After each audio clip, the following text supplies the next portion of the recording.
নমস্কার, আমি আজকে প্রিয়াস ন্যাচারালসের কিছু প্রোডাক্টের রিভিউ দিতে এসেছি।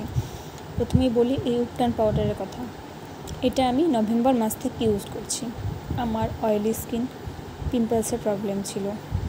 এটা ইউজ করার ফলে আমার পিম্পলসের প্রবলেম অনেকটাই কমে গেছে। এখন নেই বললেই চলে, মাঝে মধ্যে একটা দুটো যদি গরমের জন্য হয়তো।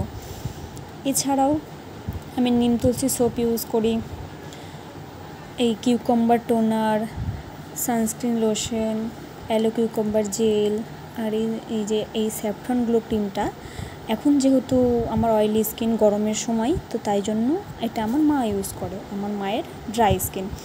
এই aloe vera gel, skin brightening soap, এগুলো এই নতুন যেগুলো প্রোডাক্ট দেখছো এইগুলো আমি এই মাসে নন্দিতা পাল দিদির কাছ থেকে নিয়েছি। দিদি কলকাতার ডিস্ট্রিবিউটার। দিদি এত ভালো যে কিছু বলার নেই। আমি যখন যা আমার প্রবলেম হয়েছে, যতবার আমি দিদিকে কোয়েশ্চেন করেছি, দিদি আমাকে খুব সুন্দরভাবে বুঝিয়ে দিয়েছে।